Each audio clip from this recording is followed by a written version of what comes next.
Hey y'all, this is Cheryl and thanks for joining me for another process video. Today I'm going to be scrapping some photos of a duck pond. You can see the close-up of the photos now.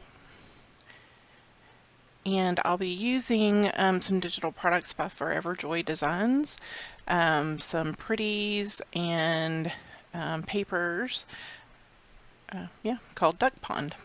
So I start out with a canvas. I just go ahead and pull all my photos straight onto it, and I'm going to resize them all to the same size, and I keep the portrait or vertical photo as my focal photo. The other ones I'm just going to line them up and decrease their size. And I wasn't sure if I was going to layer them, how I was going to work it, but I end up just placing them in a vertical row and then, just aligning them using those tools. And then I start out with that photo on the right side, but then I move it to the left and then shift everything over.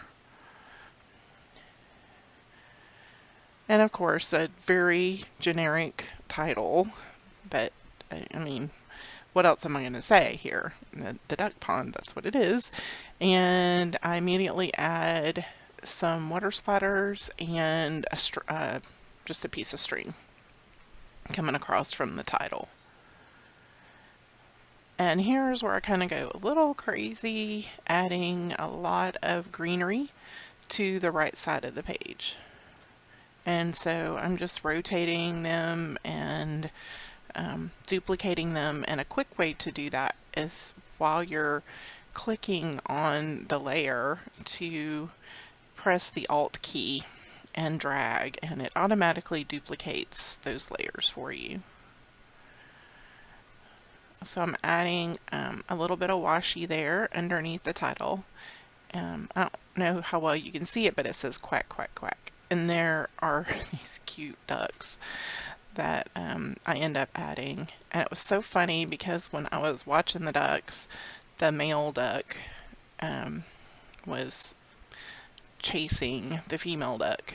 And part of the reason why you see in the photos her wings spread, she had been running after him as he was chasing her across the pond. Okay, so I'm starting out with this floral background.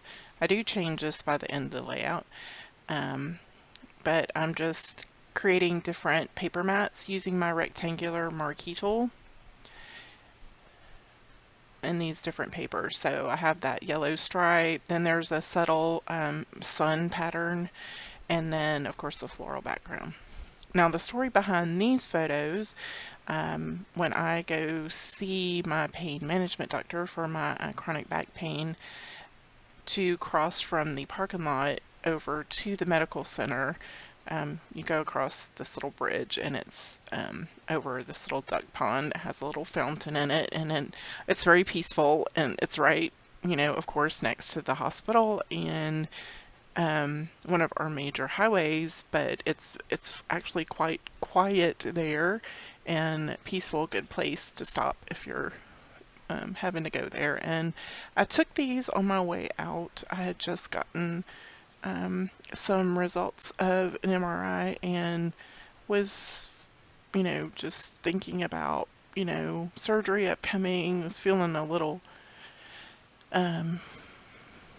overwhelmed by it all, and so I just stopped for a minute and just watched them for a while, and then I actually took I took more than a couple. I took 6 photos, but of the duck pond, because while I was there, I just felt like, at least for a few minutes at least, the worries that I had going through my head were just kind of limited a little bit, just by the peaceful area, and I just felt like the life lesson for me was that life was going to go on.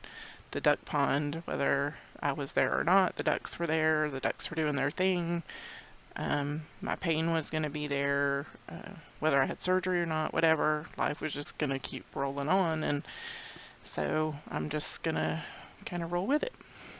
So that's why these photos are significant enough for me to scrap and put in my memory books. And I'll do my journaling off camera, but that's essentially the basis of what I write on the layout. So you see me here, I've added quite a few flowers over to the left side to that cluster, and now I am just starting to pull them back over to all the greenery on the right. Now off camera I do, after I add the journaling, I do pull from that bottom right corner so that it's less of a vertical line of greenery and more kind of like a little arch, I guess you could call it.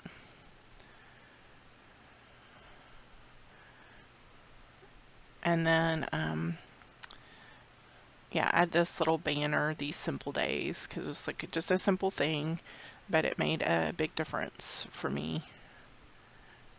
And I took these just the other day on Friday, the 3rd. So very recent photos. Sometimes I'm scrapping photos from a long time ago, and rarely do I scrap the day of, but I do sometimes venture into the current arena. I know a lot of people do Project Life, so they're like all caught up, and I just pop around to different areas and decide I want to scrap on something, you know, a different subject or different photos, whatever inspires me. So here you're going to see the completed layout and how I changed the greenery over on the right. If you enjoyed watching this video and my process, be sure to give it a thumbs up, share, and subscribe. Thanks for watching. I'll see you next time.